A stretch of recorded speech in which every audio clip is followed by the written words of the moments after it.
All right, welcome to another video of the Target Individual Program, Target Individual Experiment. Look at them, they're all waiting for me. Look at them, look at them, look at them, look at them, look at them. Look, they're all waiting, man, because they know I'm leaving. Look. As soon as I come out the building, you see they start to move. He's sticking his pinky over, wiping away like he's wiping away tears using his pinky finger. Right, what Pam was doing to me upstairs. So I had to leave because, you know, they started with the police sirens, with the surveillance in the apartment, and Pam came out and started targeting me aggressively. It was very, very aggressive, you know, and you can feel it, and I can feel that rush of anger. So I was like, you know what, let me go, let me leave, because right now she's enjoying targeting me a little bit too much. And so I had to leave, right?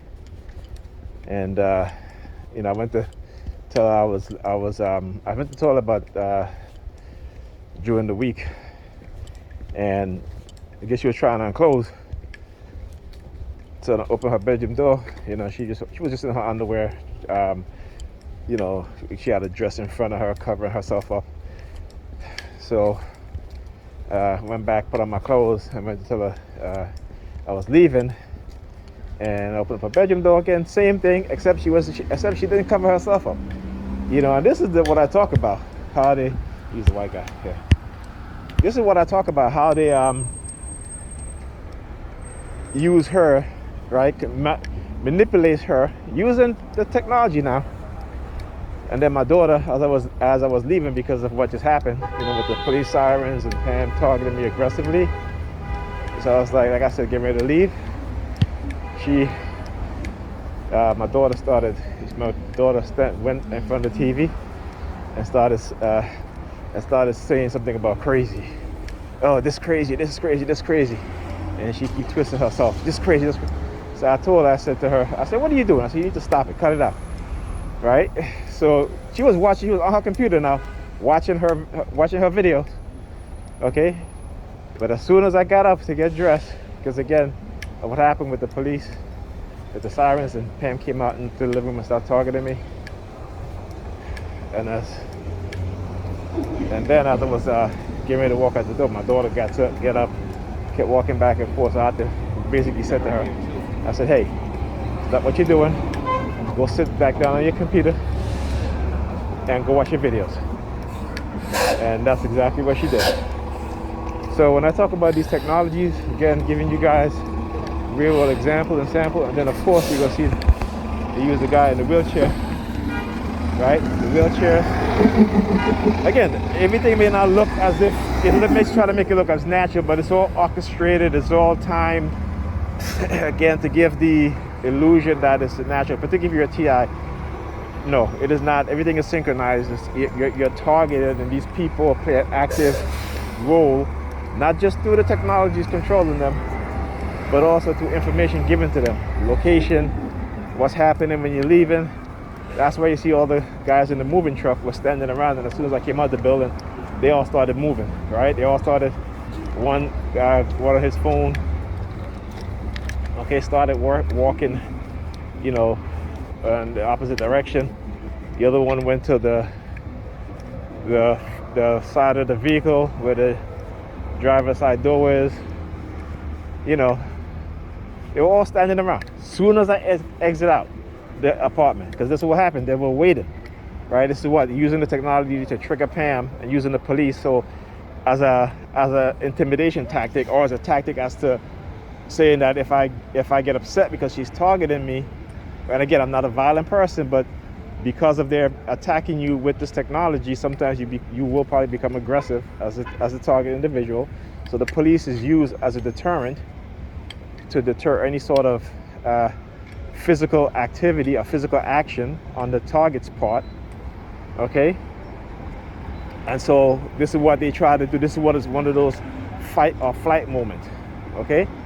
So again, wanted me to leave, right? And again, using the police, that if I fight, meaning physically fight her because of the targeting, then the police would, you know, like, you know what I'm saying?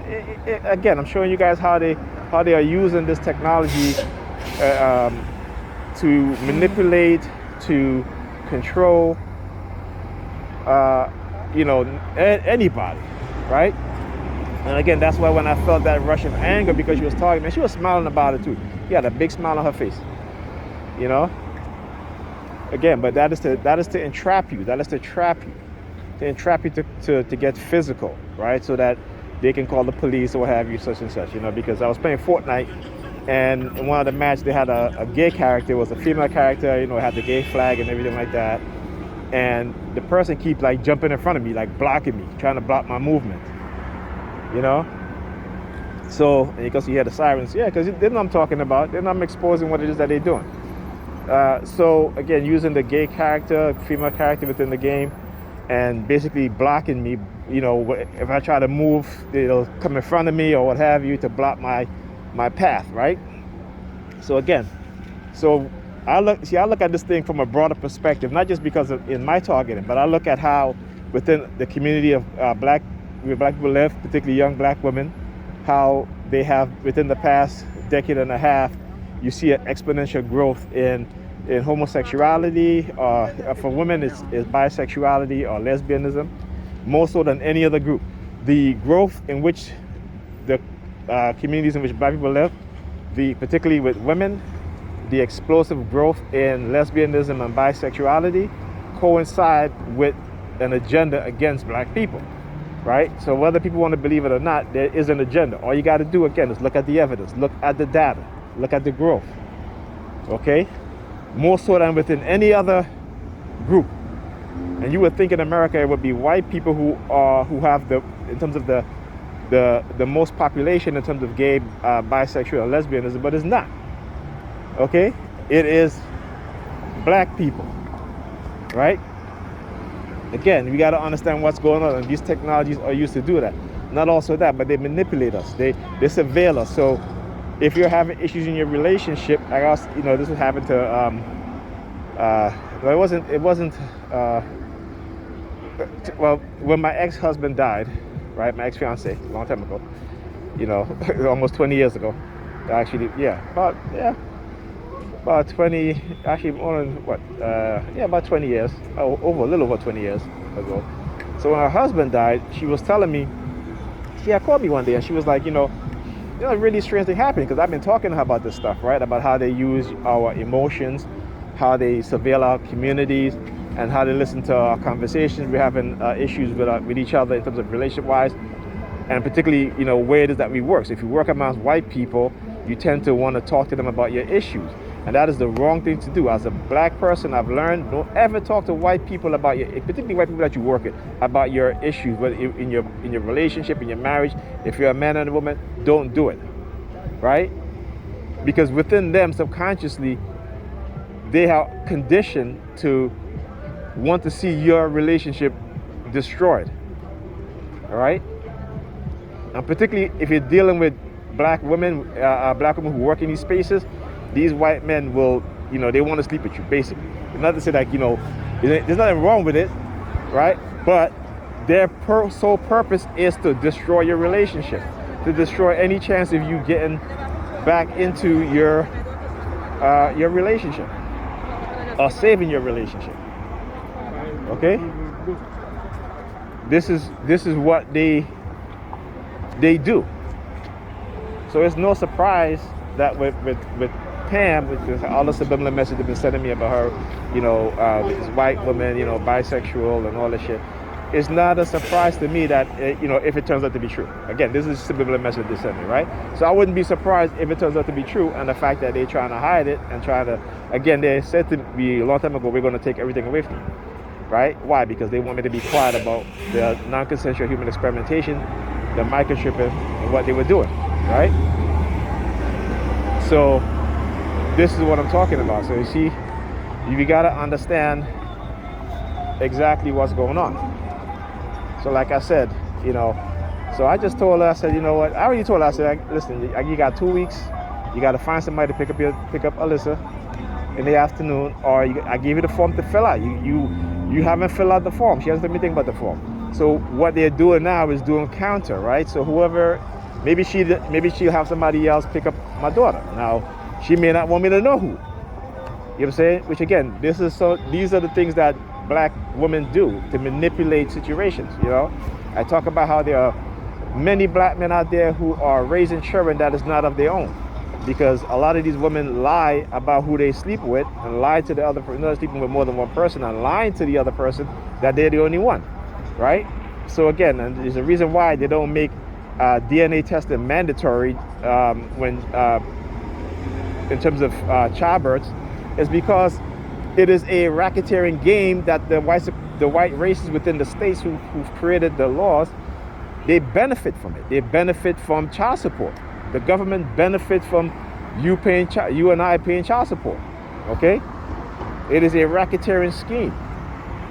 All right, so we got to understand this. Every opportunity that they get to steal from us, they have done it, and the fact that we participate in our own destruction is telling. You know what I'm saying? Like we participate in our own destruction is telling. Oh, sweetheart, yeah, it's not that cold out here. You don't need to be putting on your hood. But they do that for a reason. They do that for a reason. All right. So yeah. So like I said, I had to leave because again, this is when I recognize one of these fight or flight moments. You know, the best thing, you recognize it is to leave. Don't even try to be like, F that and this and that. Don't do that. Okay? And I've stopped doing things like that because all it does is that, again, it causes you distress. It causes tension in the situation as it is. So just leave. Because again, they have a narrative and they're trying to create a negative persona within your mind of you so they can justify and be justified in doing what they're doing. Okay? So you got to understand that. You must understand that. The police. Okay.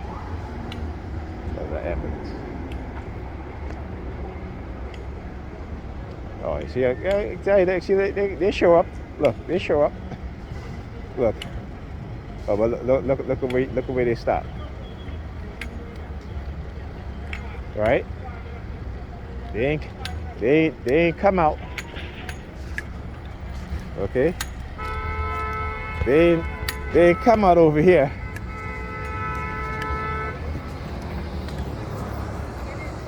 All right, see that? They ain't come out over here.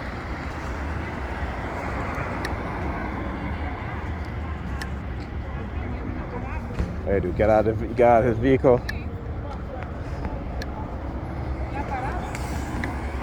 Oh, look, they're going in the Dollar Tree. Look at that, they're going in the Dollar Tree. You see the symbolism?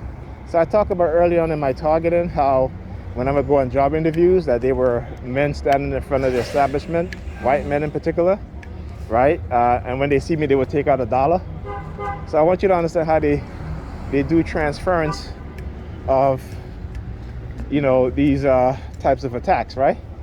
It's all neolinguistic. Let me see if I can get the license plate. But they know what it is that they're doing. Now here's the red team. See, they can anticipate what you're going to do or what you're not going to do. 4804. That's the license plate. Okay. So yeah. So they can anticipate. Like I said, they have contingencies for everything. Okay. So it doesn't matter if I get on the bus. There'll be somebody on the bus targeting me, but because they know I'm in a fight mode.